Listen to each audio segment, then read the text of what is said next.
සුබ දවසක් කියලා පිළිගන්නවා සියලු දෙනාම කිසිඳුර එක්ෂෝ YouTube channel එකට.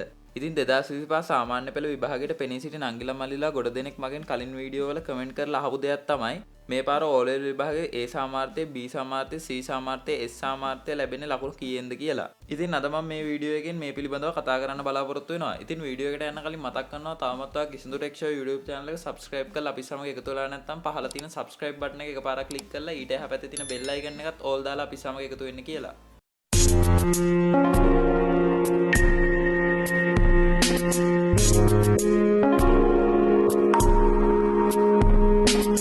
ඉතින් 2025 O level විභාගයට පෙනී සිටි නංගිලා මල්ලිලා කිහිප දෙනෙක් මගෙන් අහලා තිබ්බා ගණිතය විෂයට S සාමාර්ථය ලැබෙන්නේ ලකුණු 30න්ද කියලා. ඉතින් හැමෝම දන්න කාරණයක් තමයි O level විභාගයේ S සාමාර්ථය ලැබෙන්නේ ලකුණු 35ත් 49ත් අතර ලකුණු ගන්න අයට කියලා. ඉතින් හැම පාරම වගේ මේ පාරත් S සාමාර්ථය ඔයගොල්ලන්ට ලැබෙන්නේ ලකුණු 35ත් 49ත් අතර ලකුණු ගන්න අයටයි. හැබැයි තව දෙයක් තියෙනවා. විද්‍යාව, ගණිතය, සිංහල, ඉංග්‍රීසි වගේ ප්‍රධාන විෂයන් වල ප්‍රශ්න පත්‍රයේ ස්ටෑන්ඩඩ් එක අනුව හා මෙම විෂයන් වලට ළමයි පිළිතුරු ලියලා පාස් වෙන ප්‍රමාණය අනුව මේ පාස් මාක් යම්තාක් ප්‍රමාණයක් අඩු කිරීමට ඉඩකඩ තියෙනවා.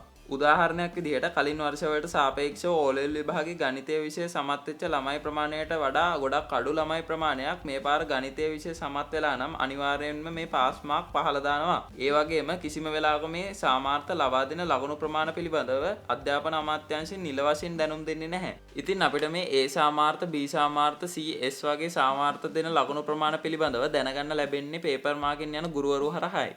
මේ පාර කලින් අවුරුදු වලට වඩා ගණිතය, විද්‍යාව, ඉංග්‍රීසි, සිංහල වගේ ප්‍රධාන විෂයන් වල ප්‍රශ්න පත්‍ර අමාරු නම් ළමයි පාස් වෙන ප්‍රමාණයත් අඩු නම් අනිවාර්යෙන් S සාමාර්ථය ලබා දෙන කඩයිම් ලකුණු 35ට අඩුවෙන් ලබා දීමට විභාග දෙපාර්තමේන්තුව විසින් කටයුතු කරනවා. ඒ වගේම මේ ABC අනෙක් සාමාර්ථවලත් කඩයිම් ලකුණු ඊට සාපේක්ෂව අඩුවීමක් හෝ ඒ අදාළ ලකුණු මට්ටම් වලම ලබා දීමටත් කටයුතු කරනවා.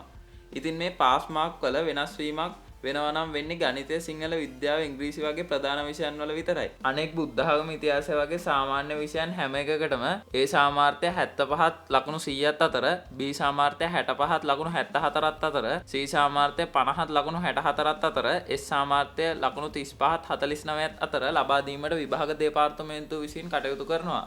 ඉතින් අද ගෙනාපු වීඩියෝ එක මේ විදිහට අවසන් වෙනවා. මේ පිළිබඳව ඉදිරියේදීත් තොරතුරු දැනගන්න දැන්ම අපිව subscribe කරලා වීඩියෝ එකටත් like එකක් දාලා අපිත් සමග එකතු වෙන්න. එහෙනම් අපි තවත් මේ වගේ වැදගත් වීඩියෝ එකකින් නැවත හමු වෙමු.